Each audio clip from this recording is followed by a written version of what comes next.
Ok. We are live. Nós estamos ao vivo. Technological problems always. Sempre tem alguns problemas tecnológicos. Welcome to TWR Facebook Live. Bom, bem-vindo ao TWR Facebook Live. And also I wanted to welcome E também eu our gostaria de special dar guest, boas-vindas ao nosso convidado especial, Andrew Holecek. Andrew Holecek. You did, thank you. Eu pronunciei corretamente? So, Sim, sim, and also obrigado. welcome all our, E também dar boas-vindas a todos os membros da nossa Cyber Sangha. having a wonderful Eu espero que todos vocês estejam tendo experiências maravilhosas de sonhos lúcidos.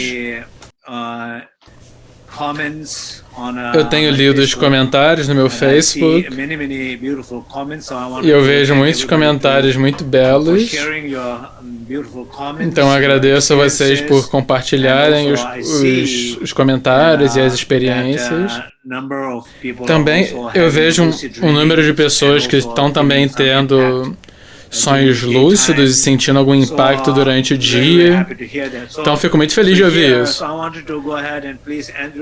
Então eu gostaria de começar então, Andrew, se você quiser se apresentar em algumas poucas palavras, para que a gente possa seguir aí nessa conversa interessante. Em primeiro lugar, Rinpoche, obrigado por me convidar, é verdadeiramente uma honra me engajar com você e com a sua Cyber Sangha. Essa jornada noturna tem sido uma grande parte da minha vida por mais de 40 anos. Tem um ponto em particular que talvez eu gostaria de compartilhar, que foi um ponto de mudança para mim, uma experiência que dividiu um antes e depois. Que é, quando eu tinha 20 e poucos anos, eu me engajava na época no movimento New Age de desenvolvimento. E eu fiz algumas práticas de desenvolvimento da consciência. E aí, nesse período, por quase duas semanas, eu tinha sonhos lúcidos quase espontaneamente, quase toda noite. E aí o que eu fui percebendo é que minhas experiências durante o dia foram se tornando cada vez mais parecidas com o sonho. Então na primeira semana, essas experiências foram se tornando inconcebivelmente profundas para um homem novo. Mas aí, com o passar do tempo, foi se tornando cada vez mais difícil para mim distinguir dia e noite, quando eu estava acordado e quando eu estava dormindo. Que os meus sonhos foram se tornando cada vez mais reais, as minhas experiências iam se tornando cada vez mais como se fossem ilusórias, e aí as coisas iam se tornando quase... Eu não tinha uma infraestrutura psíquica para distinguir o que estava acontecendo. Então a minha experiência desperta foi se tornando cada vez mais desconcertante. Eu comecei a meio que pirar, porque eu fui perdendo meu chão. E isso também foi uma bênção, porque quando essas experiências se encerraram, aí eu realmente comecei a me engajar com práticas espirituais. Comecei a ler com o budismo. Uma coisa que me impactou, por exemplo, foi perceber que a etimologia da palavra Buda era desperto. Então eu me perguntava, desperto em oposição a quê? Então existiam essas ideias de dominar a minha mente, por exemplo. E eu pensava, bom, talvez eu seja um budista, então. Que aí, quando eu tive contato com essas práticas, especialmente do budismo tibetano, eu senti que eu realmente tinha chegado em casa. Nesses últimos 40 anos, essa viagem oscilando entre o dia e a noite, realmente foi uma jornada que eu tentei perseguir com muito rigor e com muito deleite todas essas investigações e tentar compartilhar com os outros o quanto que tem de elegância e de potencialidade que nós temos toda noite. Tem essa imagem de que nós temos esses vastos recursos naturais que ficam intocados toda noite. Como você falou em um dos seus programas anteriores, a gente passa um terço da nossa vida dormindo. Para mim tem sido uma vida maravilhosa e eu tenho sido muito abençoado de poder compartilhar isso com os outros. de como eu tenho sorte de poder trazer todo esse processo para uma transformação psíquica e espiritual. Bom, toda a Cyber Sangha tem praticado nos últimos semanas. Antes disso, nós também praticamos bastante com sono. Então aqui a Cyber Sangha está bastante engajada. E nós temos enfatizado bastante que, no final das contas, a questão é muito fazer uma ponte entre o dia e a noite, ou da noite para o dia. Então, basicamente, se não tiver conexão no ciclo, não tem prática de yoga do sono, dos sonhos, de bardo, porque não existe conexão, não existe a possibilidade de se construir essa conexão. Isso parece algo muito similar, por exemplo, com o nosso cotidiano. Você tem que ser aberto a algo, você tem que ter essa ideia em relação a algo, você tem que ter fogo para manifestar essa ideia, você tem que ter disciplina para ser consistente e fazer o que você faz, até que se manifeste. Fazer uma ponte entre todas essas coisas é fundamental para que exista alguma fruição. Então, apenas queria lembrar todo mundo dizer o seguinte: o seu dia é a preparação para a noite. Se não tem conexão, entusiasmo, fogo, o impulso, a inspiração, a consistência, se não tem, você tem que ter isso. Você tem que ter esse impulso, essa coisa toda para fazer a ponte. Então talvez você poderia seguir e falar um pouco mais sobre os benefícios da yoga do sonho, do sono, os benefícios físicos, os benefícios psicológicos. Talvez você poderia falar então sobre como você vê o benefício dessas práticas. Bom, como todos vocês sabem, os benefícios são quase bons demais para ser verdade. Eu tenho feito algumas pesquisas agora, mergulhando bastante fundo nessas questões, e não é exagero dizer que todas essas práticas realmente representam a pedagogia do futuro. Esses métodos, talvez a grande contribuição do Ocidente seja essa parte científica do processo. Então, os benefícios psicológicos são extraordinários, porque tem. Eu vou ter que dar só um gostinho, porque tem muita coisa para dizer. Porque, por exemplo, o cérebro não pode dizer a diferença entre o que é imaginado, sonhado ou assim chamada experiência física. O que acontece, é claro, é que quando nós sonhamos, os estudos, os cientistas têm mostrado, por exemplo, que se você canta no seu sonho, tem um vídeo, você pode olhar um vídeo no YouTube muito interessante, por exemplo, o pesquisador alemão que estava mostrando, por exemplo, pessoas, ensinando as pessoas a tocar instrumentos apenas por meio de sons lúcidos. Então, novamente, isso não é apenas metafísica. Isso é demonstrável que se você trabalha com música, com criatividade, o seu hemisfério direito é ativado. E da mesma forma, se você trabalhando em um problema matemático no seu sonho, não sei porque você está fazendo isso, mas enfim, se você está fazendo esse trabalho matemático, você ativa o seu hemisfério esquerdo. Então, essas pesquisas usam, por exemplo, o conceito de neuroplasticidade, como a sua mente afeta o seu cérebro. E o que você vê é que como a sua mente e o seu cérebro afeta o seu sonho. Então existe essa oportunidade crescente de trabalhar com a mente, com toda essa dimensão psicológica. Mas não para aí. O que é também surpreendente para as pessoas é que tem benefícios para as pessoas físicos. O que afeta o seu cérebro também afeta o seu corpo. Alguns cientistas têm feito pesquisas sobre como, por exemplo, o sonho lúcido pode ser usado para pessoas com performance atlética ou pessoas com deficiências podem se engajar com performances atléticas por meio dos seus sonhos e literalmente transformar a maneira pela qual os seus corpos funcionam. Você também pode usar o seu sonho em um nível terapêutico.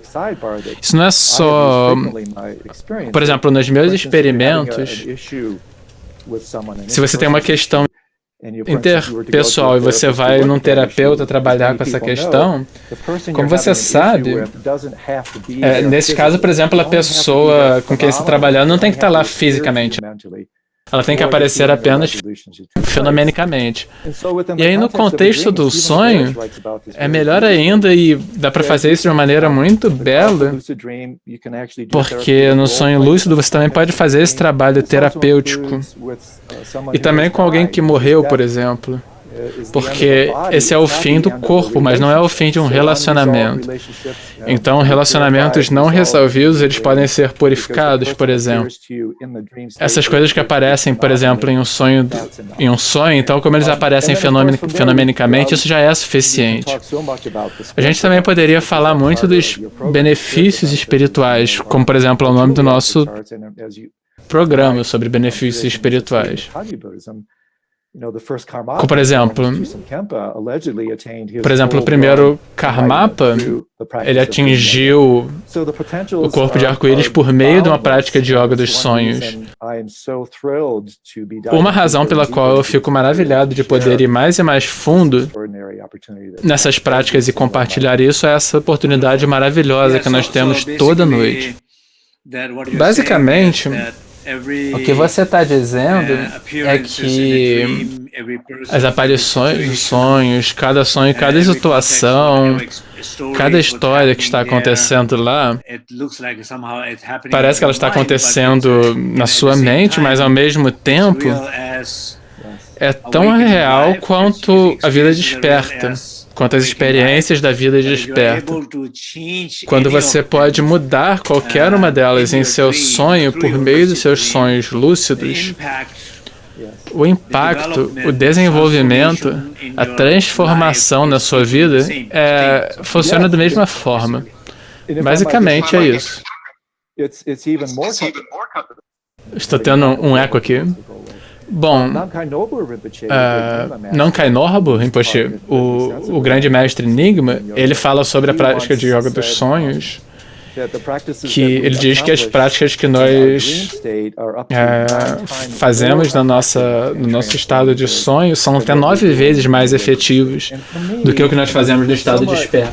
Para mim, uma das coisas chocantes, às vezes, que falam, quando eu olho para minhas experiências, eu poderia compartilhar algumas histórias minhas ou de outras pessoas, é que quando nós estamos engajados com essas dimensões mais sutis da mente, nós estamos trabalhando assim, como se nós tivéssemos...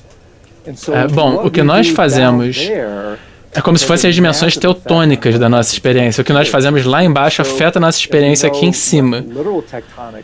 Então, quando as placas tectônicas se movem um pouquinho, só alguns milímetros, as implicações na superfície são profundas. Então, no Namkhai Rinpoche, por exemplo, ele diz, as práticas que nós fazemos na noite podem ser até 9 vezes mais efetivas. Eu não acho que é um exagero, não é uma hipérbole. Porque na minha compreensão, as camadas... Bom, até Freud disse, por exemplo. Os bastidores são mais importantes do que o palco.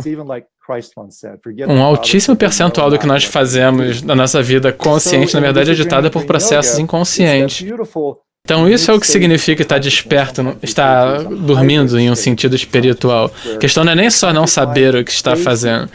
Então, a prática de yoga dos sonhos e do sono, às vezes a gente fala dela como um estado híbrido, porque ela junta os dois estados, desperto e acordado.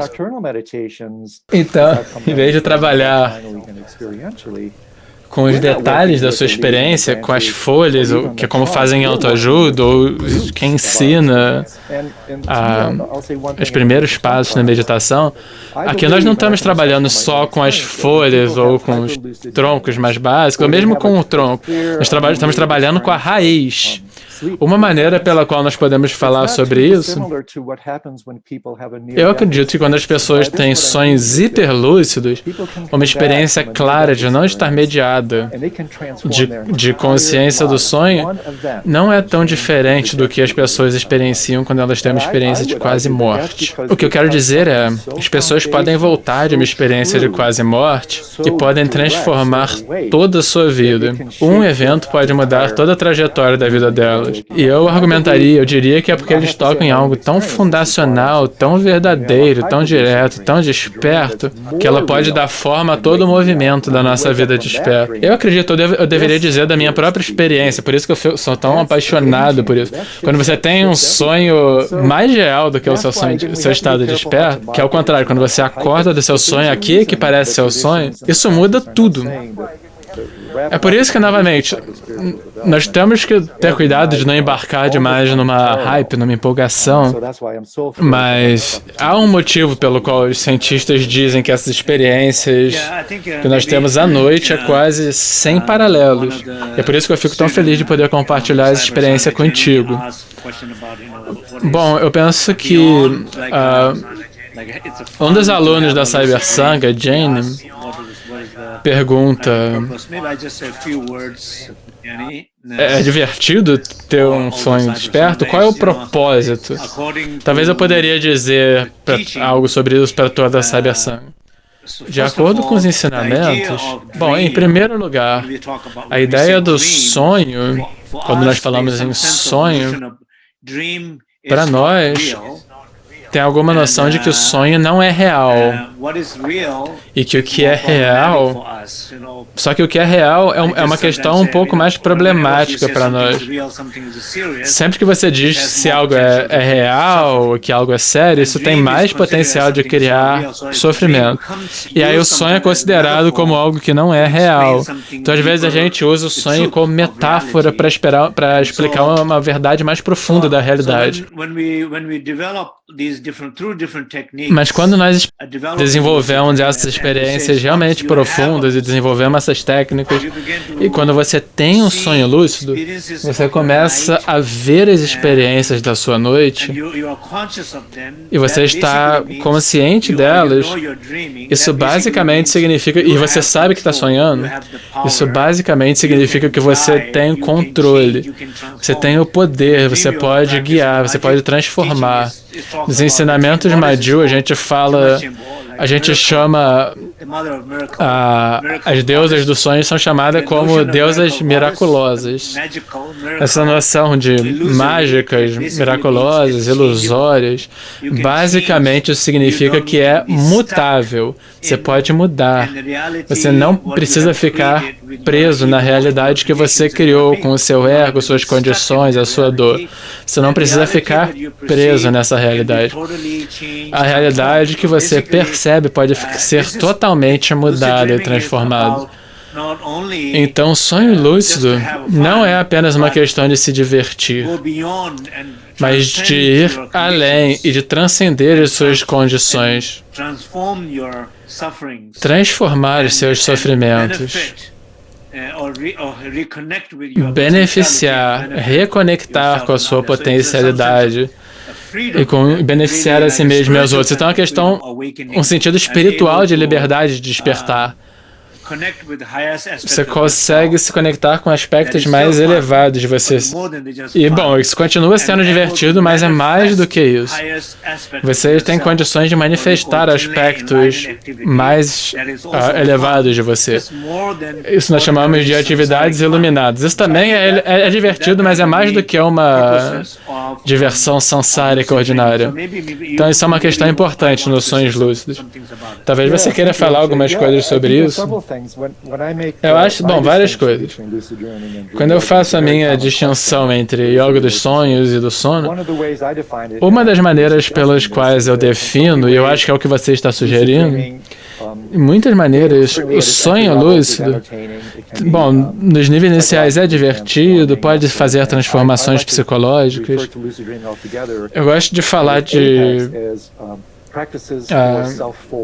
Eu gosto de falar dessas práticas como práticas de autotransformação. Isso no caso dos sonhos lúcidos. A yoga dos sonhos inclui os sonhos lúcidos, mas vai além disso. O propósito aí é mais uma autotranscendência. Então, em vez de usar a sua mente como um videogame, como você faria nos sonhos lúcidos, você usa como um laboratório, como uma maneira de explorar a natureza da mente e da realidade. Uma coisa que acontece nos programas de sonhos lúcidos, eles nunca dizem em letrinhas impressas que sempre que a intenção está envolvida, você está criando karma. Então, queira ou não, você está trabalhando com karma e com os hábitos no seu sonho. Então, se você está em sonho lúcido e a sua intenção é ir lá e apenas se divertir no processo, isso vai gerar repercussões karmas. Se você está nessa prática, você não está criando karma negativo, você está criando o que poderiam chamar de karma positivo ou criando méritos para transformar todo o processo. Então, eu concordaria contigo que a grande alegria desse processo é que você está trabalhando para desenvolver uma maleabilidade. Porque esse processo ele nunca chega a ficar fora de forma. Porque às vezes eu digo meio brincando, se houvesse o pecado original no budismo, é claro que não é, mas se tivesse, eu diria que o pecado original é reificação. O pecado de tornar as coisas reais. Eu convido que as pessoas sempre deem uma olhada, sempre que a sua vida estiver muito pesada. Se você olhar isso, a gente sempre sofre. A gente sofre por tornar esses conteúdos tão reais. Trabalhando com essas meditações noturnas por décadas, é como se nós poderíamos dizer cuidadosamente, de certa forma, que reificar os conteúdos do estado do sono. Então, o ideal é que a gente use esse processo da yoga, dos sonhos, para desreificar o conteúdo dos nossos sonhos. Como você diz nos seus livros, Rinpoche, é bom que as pessoas lembrem que quando você está trabalhando com os seus sonhos, na yoga dos sonhos, o que você realmente está fazendo? Do que os sonhos são feitos? Os sonhos são feitos da sua mente, é basicamente a sua mente se manifestando, ainda que de maneiras reificadas. Então, quando nós nos engajamos nessa prática de transmutação, liberação, as etapas clássicas da prática de yoga dos sonhos, nós estamos trabalhando para transformar a nossa mente tal como ela se manifesta por meio de significados do nosso sonho. Então, é a nossa mesma mente se manifestando em um ambiente diferente. A gente pode dizer assim,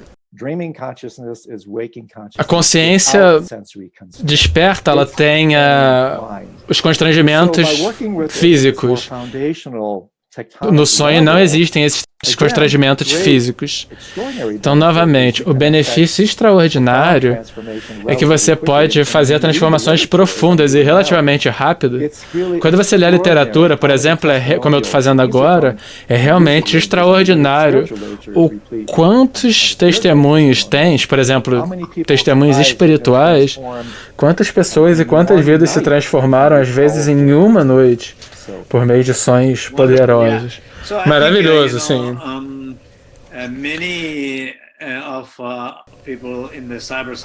Muitas pessoas aqui na Cyber Sangha, eu tenho encorajado para que as pessoas compartilhem, e eu li um número dessas histórias. Pessoas que têm tido a possibilidade de sentir o impacto das práticas durante o dia, elas estão fazendo uma conexão melhor entre o dia e a noite, estão tendo algumas pequenas experiências de sonhos lúcidos. Uma coisa maravilhosa aqui é essas possibilidades infinitas, porque é algo que nós sentimos, às vezes nós não temos tempo de refletir, para pensar, para ir no terapeuta, meditar. Nosso dia vai se tornando tão ocupado por tantas coisas, mas a noite sempre está disponível para a nossa transformação. Eu acho que o sonho e também o sono Eles são uma prática muito importante do nosso bem-estar físico, psicológico, emocional. E as pessoas que acreditam em iluminação, se você não tem tempo para praticar durante o dia, você tem toda a noite para praticar. Eu não sei quantos, 10, 15, 20, 30 anos de sonhos. Então você tem tantas possibilidades. Talvez você queira falar alguma coisa também sobre sonho. Por exemplo, na neurociência eles têm falado sobre como o sonho é importante. Como o sonho pode ter um papel muito importante em jogar o lixo fora. E de como as pessoas que não dormem o suficiente, por exemplo, os adolescentes precisam de 9 horas de sono. E às vezes na época de pré-escola eles dormem só 5 ou 6 horas. As pessoas às vezes ficam com telas e com as luzes acesas e não têm sono suficiente. Então, basicamente, não descansar o suficiente, isso quer dizer que a purificação, que jogar o lixo fora não está acontecendo. Isso aumenta as chances até de desenvolver doenças, por exemplo. Você poderia falar um pouco sobre isso? Sim, no meu próprio trabalho clínico é extraordinário. As pessoas frequentemente não percebem que sono salva vidas. Sem dormir você morreria. Às vezes as pessoas têm insônia que vem já genética, familiar, e às vezes isso acontece muitas vezes só terminarem. Por exemplo, as pessoas literalmente perdem a capacidade de dormir, chegando ao ponto delas morrerem. Então, como eu estava dizendo, Rinpoche, nós passamos por 5 fases diferentes do sono. Não dá tempo aqui para falar das 5 etapas, mas as pessoas estudam essas 5 etapas e elas nos ajudam a entender a trajetória da mente enquanto ela entra e sai do sonho. Isso pode ser muito informativo também para as pessoas que se engajam em meditação extensiva. Por exemplo, às vezes eles estão sentados lá e a mente começa a se desligar e às vezes, em vez de cair nesse estado sonâmbulo, se a gente entende as etapas do sono, a gente pode entender melhor e trazer mais consciência para o que acontece na almofada de meditação. Nós temos essas 2 etapas de sono. Primeiro, o estado que não é REM, é REM. Esse sono domina a primeira parte da noite. Acontecem os processos regenerativos. É muito interessante, Rinpoche, que enquanto nós vamos envelhecendo, o tempo que nós gastamos no sonho que não é REM, ele vai caindo enquanto nós vamos envelhecendo. Então, os cientistas sugerem que grande parte do processo de envelhecimento, ele acontece pela diminuição do tempo em que nós passamos dormindo. Tem 72 milhões de americanos só nos Estados Unidos que sofrem dessas desordens de sono. Eu trabalho especificamente com apneia do sono, por exemplo. Então, não apenas de uma perspectiva psicológica, espiritual, mas até de uma perspectiva física. A elegância dessas práticas, elas têm um escopo maior, elas envolvem também trabalhar com o corpo.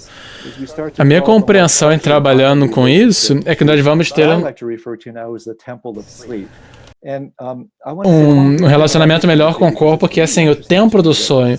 É muito interessante, com algo que eu tenho pesquisado agora, por exemplo, se você olhar a história dos sonhos e do sono, olhando muitos milênios atrás, às vezes muitas grandes tradições de sabedorias antigas, romanos, egípcios, etc., tinham um relacionamento muito honroso e sofisticado com o período da noite.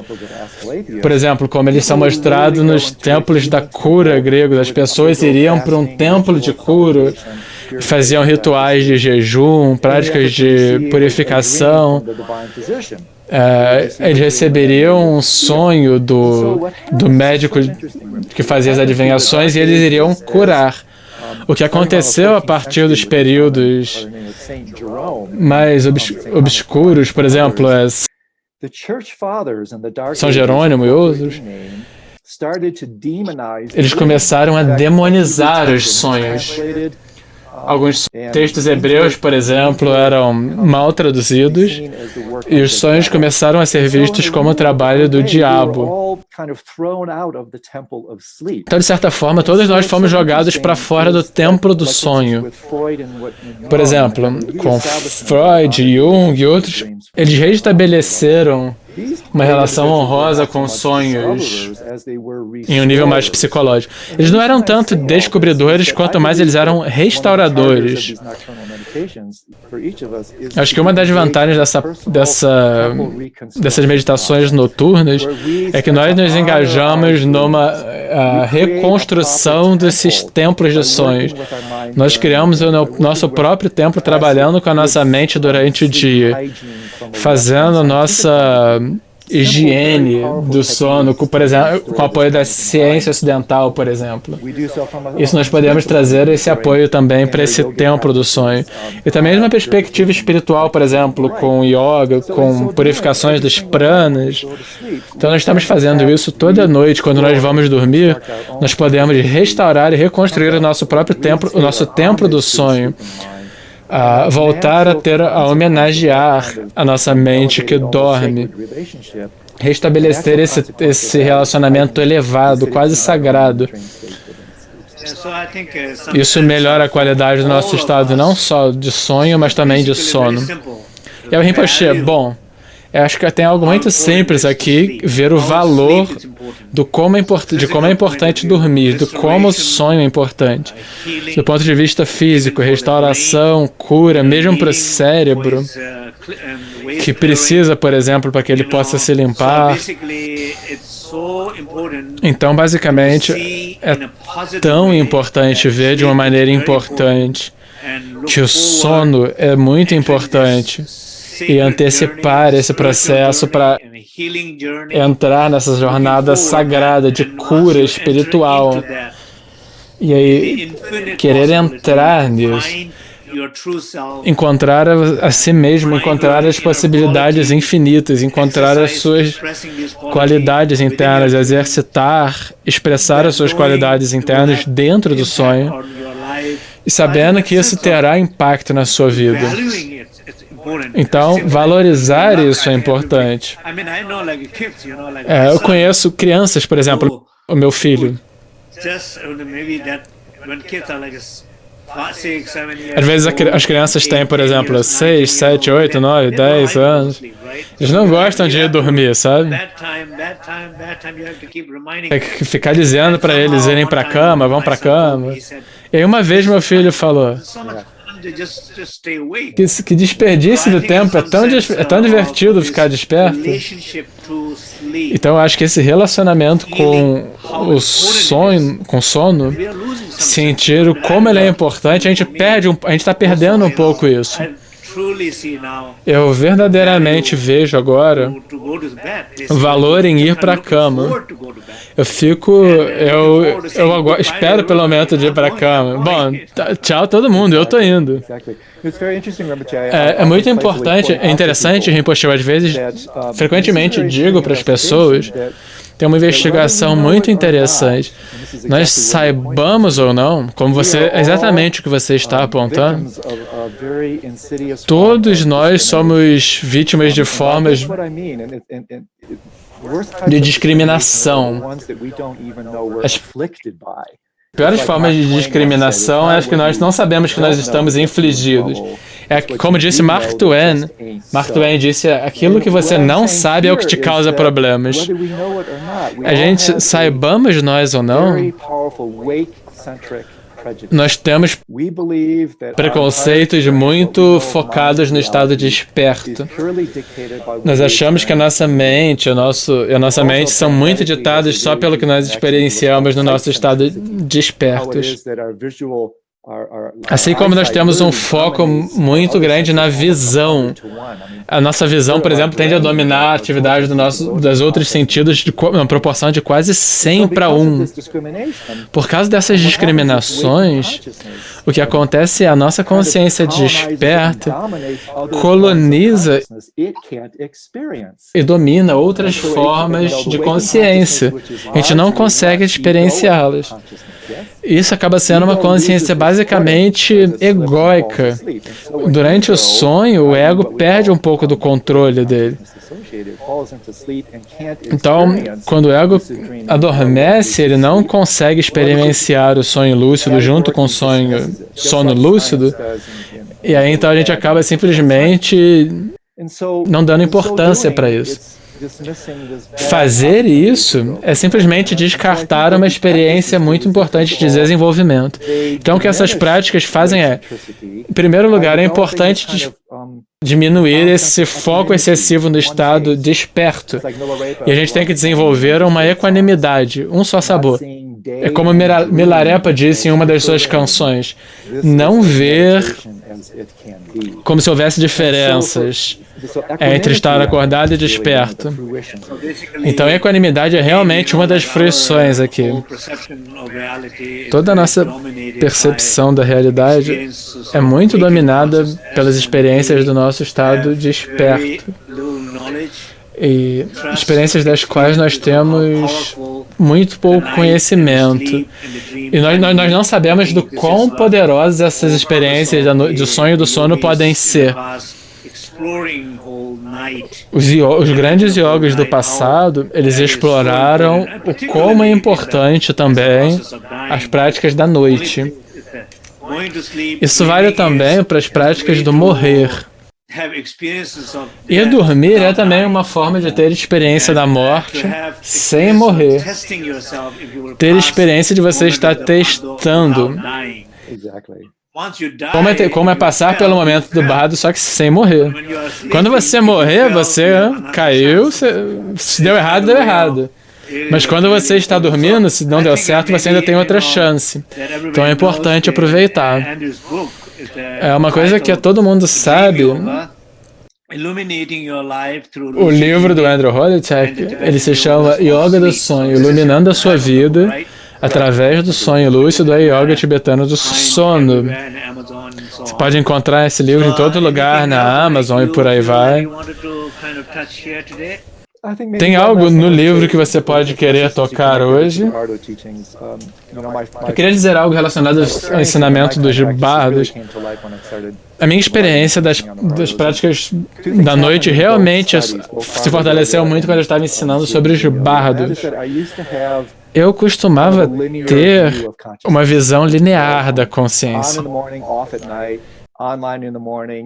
Online de dia, off à noite, online de dia, off à noite, e aí off quando morre. O que a yoga do bardo e yoga do sono, o que ela substituiu essa visão linear com uma visão circular ou espiral. Não é que a mente fica online e depois sai. O que essas práticas fazem é que eles substituem a visão ocidental, que é de ligado e desligado, em vez de ligar e desligado, lúcido, não lúcido, vivo, morto, acordado, dormindo. O que essas práticas fazem e as dimensões mais sutis da meditação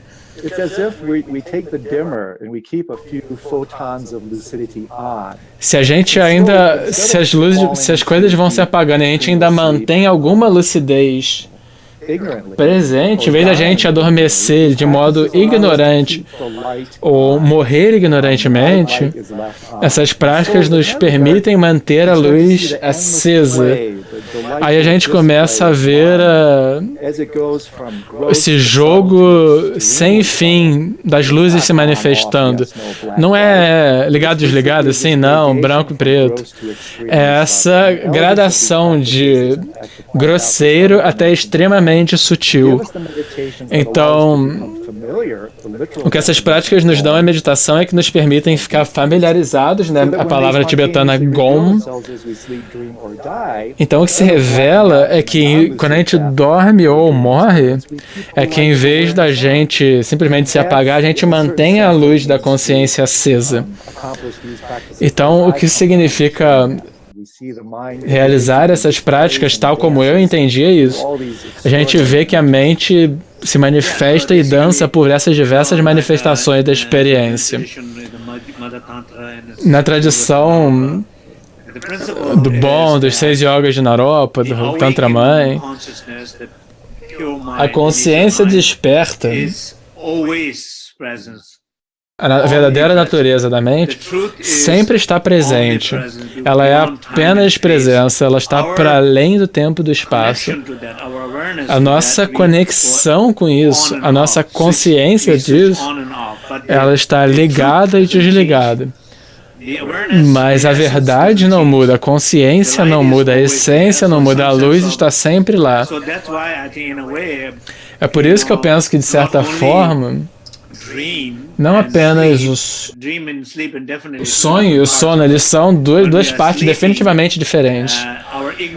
Quando nós estamos dormindo, a nossa ignorância apaga um pouco a clara luz.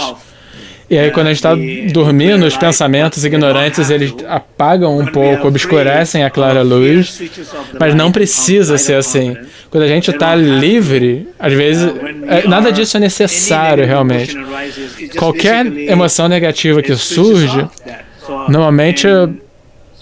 normalmente ela desliga essa luz, ela apaga essa luz.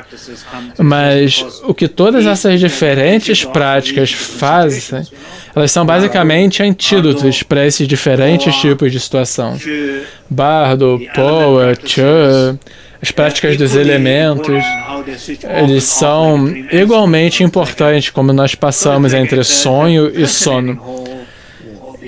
Então, todas essas visões são fascinantes.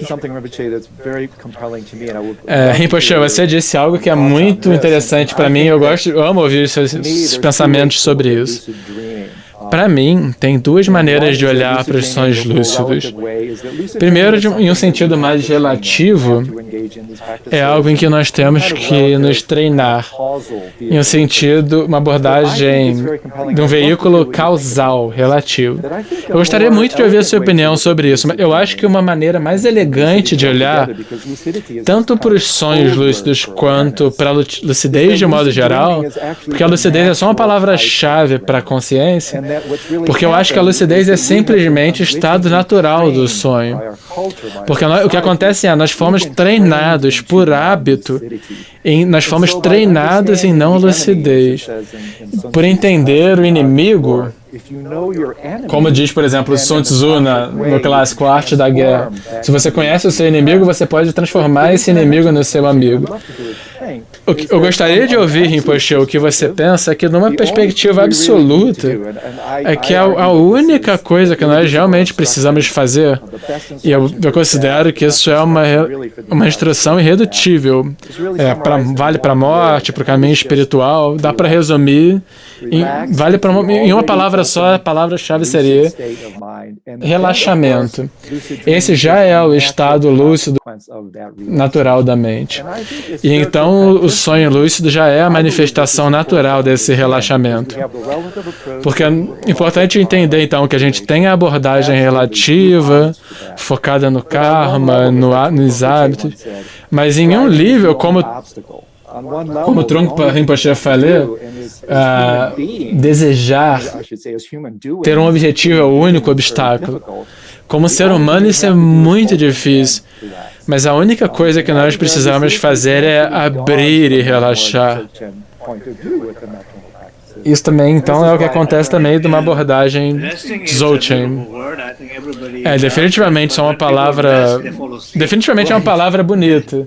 Mas assim, muitas pessoas descansam quando elas entram no sono. Mas a noção de descanso é como se fosse assim: o ego está tentando demais e eu falo para o ego descansar, aí quando o ego descansa, ele adormece. Então não permite a consciência se manifestar. Então isso é algo fácil de dizer, mas não necessariamente é fácil de experienciar. Não é fácil dar espaço para a consciência surgir. Então isso com certeza é a chave do descanso, de descansar. Para algumas pessoas, descansar significa ausência de consciência. Então, muito obrigado. Eu acho que nosso tempo está acabando aqui.